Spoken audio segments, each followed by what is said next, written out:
जय हिंद साथियों। आप लोगों का हमारे यूट्यूब चैनल पर मोस्ट वेलकम है। हम लोग युक्ति पब्लिकेशन का दूसरा संस्करण का हिंदी देखेंगे।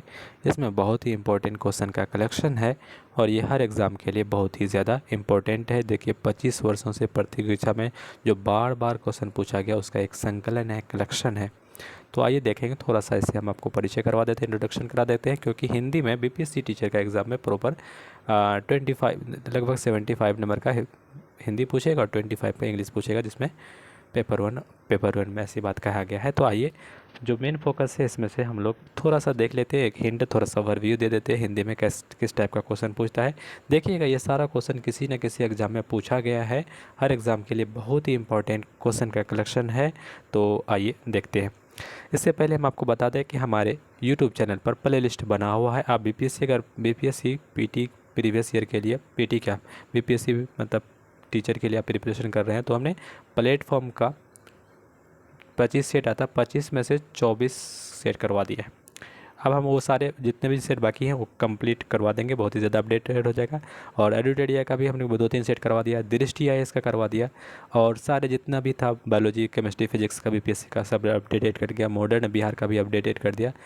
आप अगर नहीं देखें तो देख लीजिए, देखिएगा इतना सफिशिएंट है बीपीएससी टीचर के लिए। अगर सारे वीडियो देख लेते हैं तो आपको बहुत ही यूज़फुल होगा, बहुत ही बेनिफिशियल होगा, क्योंकि बहुत सारे लड़के का इतना कमेंट आता है कि सर बहुत ही अच्छा वीडियो है, क्योंकि यूज़फुल होगा। क्योंकि देखिए, हम जो वीडियो बनाते हैं इसमें कोई भी डिस्कशन, आज थोड़ा बोल देते 2-3 मिनट, हम ज़्यादा बातें नहीं करते हैं, सिर्फ टू द पॉइंट। हम जो भी बुक लेकर आते हैं उसके बात करते हैं। तो आपको बता दिया कि अगर आप नहीं देखे तो जाके देख लीजिए। हिंदी भाषा के लिए देखिए, पहला क्वेश्चन अध्यावन है कि हिंदी भाषा का प्रादुर्भाव कब हुआ। तो वो मान के चलते 1000 के आसपास प्रादुर्भाव। भाषा का विकास का क्रम किस प्रकार है। संस्कृत आई, पाली भाषा बौद्धिक आई, प्राकृत आई, अपभ्रंश आई, फिर हिंदी आई। तो देखिएगा इस तरह से एक सीक्वेंस चला, तब आए हिंदी अपभ्रंश के बाद। तो चरण अगर पूछा जाए चरण कितना है तो देख सकते हैं। नेक्स्ट देखेंगे, हिंदी के ठीक पहले की भाषा क्या है। अपभ्रंश। अपभ्रंश के ठीक पहले प्राकृत। प्राकृत से ठीक पहले बौद्ध का पाली, फिर संस्कृत। ठीक है। नेक्स्ट देखेंगे कि हिंदी किस लिपि में लिखी जाती है। बहुत क्वेश्चन पूछा जाता है। ये देवनागरी लिपि में लिखी जाती है। किस लिपि में। देवनागरी। पंजाबी कौन सा, गुरुमुखी लिपि में। उर्दू फारसी लिपि में। इंग्लिश रोमन लिपि में, याद रखेंगे। और संस्कृत का भी देवनागरी ही है। कहता है कि भारत जो है, हिंदी भारत की राजभाषा है, सरकारी कामकाज की भाषा है। संविधान के भाग 17 में अध्याय 1 की धारा 343 हिंदी भाषा को राजभाषा घोषित किया गया है, जिसकी लिपि देवनागरी है। जिसकी लिपि क्या है, देवनागरी। 350 का ए में कह रहा है कि कोई मातृभाषा में शिक्षा दिया जाए, लेकिन हिंदी नहीं। ज़रूरी नहीं कि हिंदी से, उसकी मातृभाषा जो भी हो। नेक्स्ट देखेंगे, इसलिए यहाँ पे देखिएगा राष्ट्रीय भाषा नहीं दिया, राजभाषा, सरकारी कामकाज की भाषा। हिंदी भारत के लगभग 70 करोड़ लोग बोलते और समझते हैं, इसलिए यह देश की बहुसंख्यक लोगों की भाषा है और इसी कारण यह भारत की राष्ट्रभाषा कही जाती है। देखिए यहाँ पे कहा दिया राष्ट्रभाषा, इसलिए कही जाती है कि 70 करोड़ से ज़्यादा लोग बोलने लगे। देखिए हिंदी दिवस बहुत एग्जाम में पूछा जाता है, जनरल का क्वेश्चन भी पूछता है। हिंदी दिवस कब मनाया जाता है। 14 सितंबर को मनाया जाता है। 14 सितंबर को हिंदी दिवस मनाया जाता है क्योंकि संविधान सभा ने 14 सितंबर 1949 को हिंदी को भारत की राजभाषा एक्सेप्ट की थी, यह प्रस्ताव पास किया था। हिंदी उत्तर भारत के कितने प्रांतों में, तो लगभग 10 प्रांतों में बोला जाता है। उत्तर प्रदेश, बिहार, इन सारे उत्तराखंड के आसपास में ये सब भाषा बोली जाती है। जो ज्ञान जो है दिया है, उत्तर कहता है उत्तर भारत के 10 प्रांतों में भाषा, इनके नाम है हरियाणा, हिमाचल प्रदेश, दिल्ली, उत्तर प्रदेश, उत्तराखंड, राजस्थान, मध्य प्रदेश, छत्तीसगढ़, बिहार, झारखंड। इसे हिंदी क्षेत्र या हिंदी प्रदेश भी कहा जाता है। हिंदी के अंतर्गत 5 उपभाषाएं हैं, 18 बोलियां, इनके नाम हैं पश्चिमी हिंदी, उपभाषा ब्रज, खड़ी बोली, कन्नौज, बुंदेली। पूर्वी हिंदी में उपभाषा है अवधी और बघेली और छत्तीसगढ़ी। बिहारी हिंदी में उपभाषाएं भोजपुरी, मैथिली और मगही। क्या है, भोजपुरी और मैथिली। नेक्स्ट है राजस्थानी भाषा की उपभाषा है मेवाती, मालवी, मारवाड़ी और जयपुरी। और पहाड़ी हिंदी क्या उपभाषा है गढ़वाली, कुमाऊँ और नेपाली।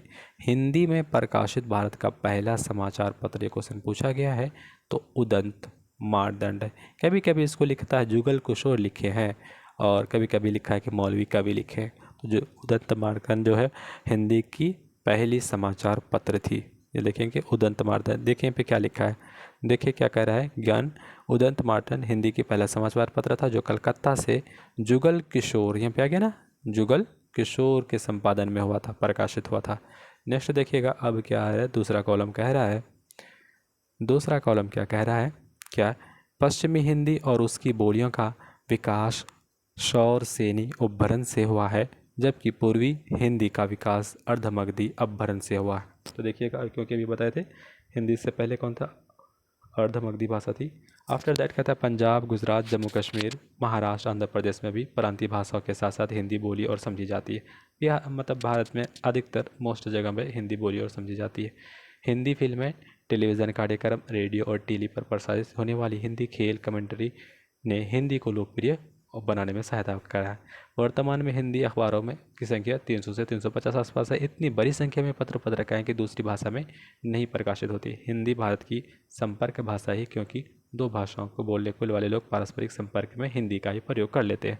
कुंभ मेले में जहाँ पूरे देश के लोग आते हैं, संपर्क के लिए हिंदी भाषा का ही प्रयोग करते हैं। संविधान की 8वीं अनुसूची में कितनी भाषाओं को लेकर 52, ये सामान्य ज्ञान का भी हो गया। अब देखिए कौन कौन सी भाषा है पूछा गया, इनमें से कौन सा भाषा नहीं है। तो देखेंगे 22वीं भाषा में पहले बता दें, इसमें अंग्रेज़ी नहीं है, असमिया है, गुजराती है और राजस्थानी भी नहीं है। देखेंगे कन्नड़ है, कोंकणी है, मणिपुरी है, नेपाली है, पंजाबी है और सिंधी है, तेलुगु है, मैथिली, बोडो है, संथाली है, बंगाली है, हिंदी है, कश्मीरी है, उर्दू है, तमिल है, संस्कृत है, उड़िया है, मराठी, मलयाली, मैथिली, डोगरी। ठीक है, अब बिहार से पूछा जाएगा तो पूछा जाएगा कि बिहार कब जोड़ा जाता है, नौ मौका नमक, नेपाली, मणिपुरी और कोंकणी। ठीक है, एक और है नेपाली, इसको जोड़ा गया था नमक। या नेक्स्ट देखेंगे क्या कह रहा है कि हिंदी किस परिवार के अंतर्गत आता है। तो ये क्या बोलते हैं, भारोपीय परिवार के अंतर्गत कुछ ज्ञान बातें दे रहा है कि हिंदी भरोपीय परिवार के अंतर्गत आने वाली आर्य भाषा है। आर्य भाषा काल के अंतर्गत आने वाली भाषाएं प्रकार हैं। प्राचीन आर्य भाषा संस्कृत है, मध्यकालीन आर्य भाषा पाली संस्कृत अपभ्रंश है और कहता है आधुनिक कालीन आर्य भाषा हिंदी, पंजाबी, मराठी, बांग्ला, सिंधी, गुजराती, उड़िया और असमिया। उत्तर भारत में आर्य भाषाएं बोली जाती है, तो दक्षिण भारत में द्रविड़ परिवार की भाषाएं बोली जाती है, जिनकी संख्या 4 है। तेलुगु आंध्र प्रदेश में, तमिलनाडु में, कन्नड़ कर्नाटक में, मलयालम केरल में। नेक्स्ट देखेंगे वर्तमान में जो हिंदी शिक्षा, प्रचार, प्रशासन आदि में प्रयुक्त हो रही है, उसका मूल आधार खड़ी बोली है, जो पश्चिम हिंदी की एक बोली है तथा दिल्ली, मेरठ, बिजनौर, सहारनपुर में बोली जाती है। ये शौर सेनी अपभ्रंश से विकसित हुई है। देवनागरी वर्णमाला, ध्यान रहे कि सरकारी देवनागरी वर्णमाला नहीं है, इसमें कुल 52 वर्ण है, जिसमें 11 स्वर्ण और 41 व्यंजन वर्ण होते हैं। नेक्स्ट देखेंगे अब क्या कह रहा है। ये देखिए, ये बता रहा है कि स्वर वर्ण की संख्या 11 है, अ आ ई ऊ करके थोड़ा 11 कर दिया, और अनुस्वार 1 और विसर्ग 1। इस तरह से व्यंजन देखिए, कंठस्थ में क ख ग घ घ अंग तक जोड़ा। नेक्स्ट देखिए तालव्य में जोड़ा क च छ ज झ न, मूर्धन्य में जोड़ा ट ठ ड ढ न, दंत में त थ द ध न। इस तरह से इसको बोल देते हैं अस्पर्श व्यंजन। कितने व्यंजन अस्पर्श, इसकी संख्या 27 है। देखेंगे स्पर्श में, क्योंकि हमारा जो बोलने में हमारा मुंह का कोई ना कोई बात टच हो रहा है, तो इसको ओष्ठ तक प फ ब ब तक काउंटिंग करेंगे तो 4, इसका कितना है 2 2 4 1 5 10 15 20 25, 2 गो और है, तो ये लगभग 25 स्पर्श व्यंजन हो गए। अंतस्थ देखेंगे 4 है, उसमें व्यंजन 4 है और संयुक्त व्यंजन हमारा 4 है। इस तरह से देखेंगे उच्छित और द्विगुण व्यंजन हमारे कितना है 2 है। ढ ढ कुछ कमेंट है, देखिए ध्वनि की सबसे छोटी इकाई जो है, भाषा की सबसे छोटी इकाई क्या है, ध्वनि है। ध्वनियों को मिलाकर वर्ण बोलते हैं, वर्णों के वैसे समूह को वर्णमाला बोलते हैं। हिंदी देवनागरी लिपि में लिखी जाती है। देवनागरी लिपि में अनुस्वार और विसर्ग को किशोरदास वाजपेयी ने अयोगवाह नाम देकर इन्हें व्यंजन माना है, स्वर नहीं माना है। कौन इसका नाम रखिएगा, आदमी किशोरदास व्यक्ति का, विशेष व्यक्ति। उन्होंने क्या किया, अनुसार और विसर्ग को किशोरदास वाजपेयी ने अयोगवाह नाम देकर इन्हें व्यंजन नहीं माना, स्वर नहीं, व्यंजन माना है, स्वर नहीं। देखेंगे ये ढ ढ ढ ढ, ठीक है, जो भी हो। अनुपूरक ध्वनियाँ, ढ का प्रयोग शब्द के प्रारंभ में तथा ये वाला ढ का प्रयोग शब्द के मध्य में, अंत में होता है। जैसे डलिया शुरू में, ढाल, लड़का, पढ़ना। देखिए ये वाला जो ढ है तो बीच में हुआ, ठीक है।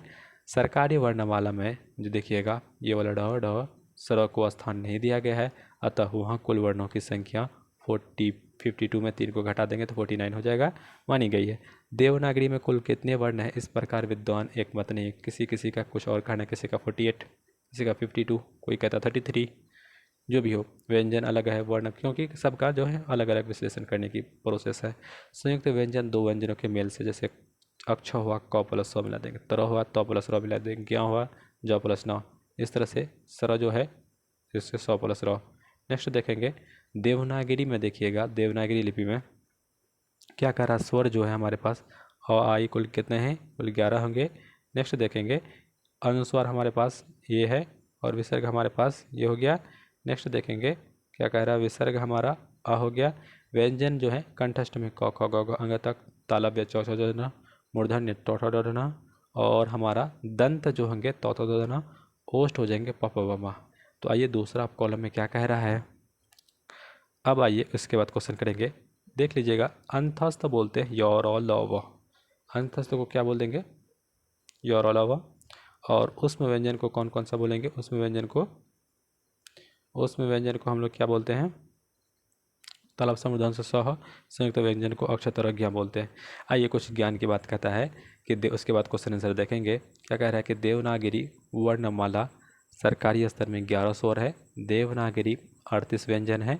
देवनागरी वर्णमाला में स्वर और व्यंजन को मिला करके 48 और 49 होता है। कितना होता है, 49, क्योंकि जोड़ेंगे 38 + 11 तो 49 हो जाएगा।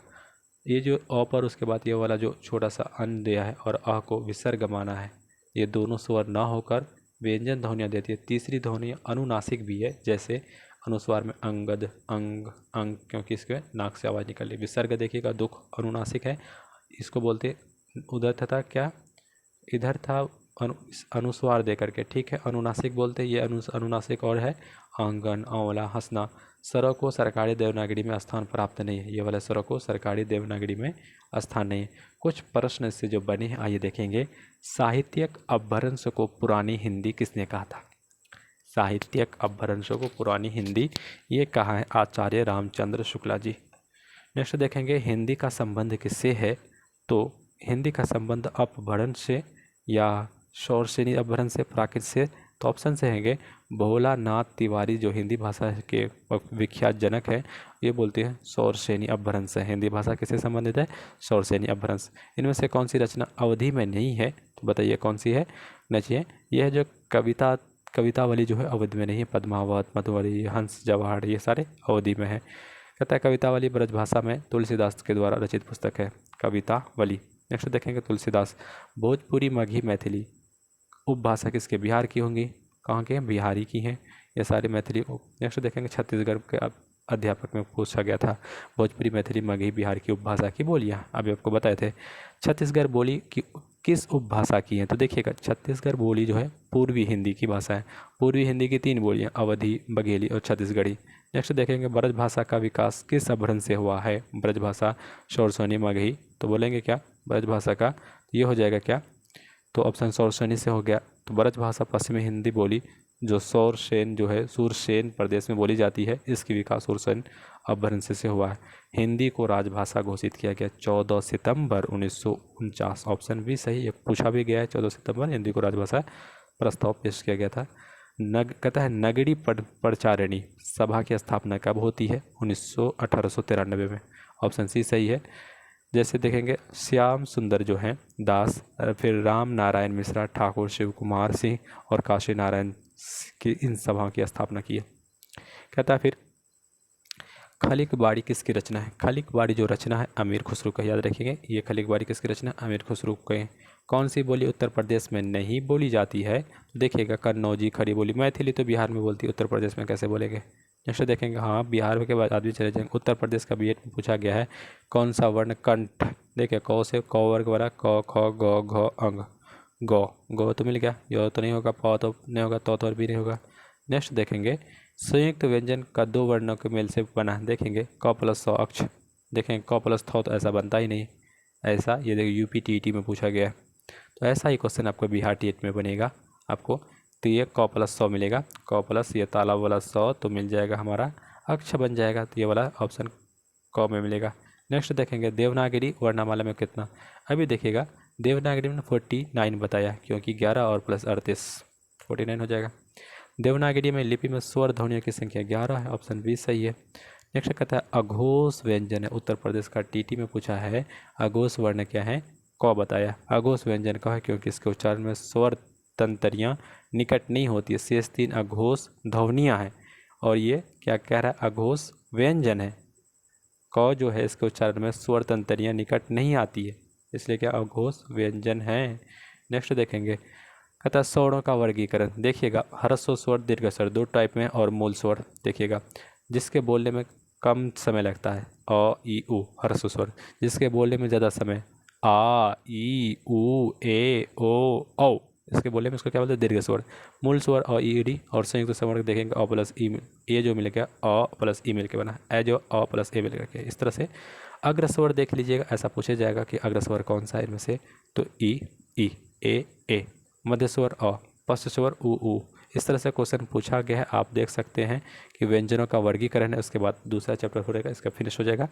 यहीं तक रखेंगे, ज़्यादा वीडियो लंबा ना करेंगे। क्या कह रहा है व्यंजनों का वर्गीकरण उच्चारण स्थान प्रयत्न के आधार पर किया गया है। प्रयत्न के आधार पर स्पर्श स्पर्श संघर्षी नासिक पार्श्विक प्रकर्मित, इससे बहुत क्वेश्चन बना है। आदित्य पब्लिकेशन का हमने करवाया है, वो जाके देख लीजिएगा। बहुत सारे लगभग 100 से प्लस 130 क्वेश्चन कराए हैं व्यंजन और विराम चिन्ह से, और बहुत ही सारे एग्ज़ाम का यूपी पीजीटी का, यूपी टेट का और छत्तीसगढ़ का जितना भी बीएड का एग्ज़ाम हो रहा है, टीचर से रिलेटेड एग्ज़ाम हो, उसमें हम सारा करवाएं, जाके आप प्रैक्टिस करिए। उच्चारण स्थान के आधार पर है ओष्ठ दंत, फिर इस तरह से तालव्य, तो इस तरह से रखिएगा।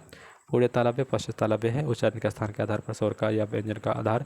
तो वीडियो को यहीं तक रखते हैं क्योंकि अध्याय 2 जो है हिंदी व्याकरण का शुरू होगा दूसरे दिन हम करा देंगे, बस लिमिटेड टाइम में हमको इतना ही कराना है। चैप्टर 1 को धीरे धीरे करवा देंगे, कंप्लीट करवा देंगे ताकि आप हिंदी में भी पास कर जाए।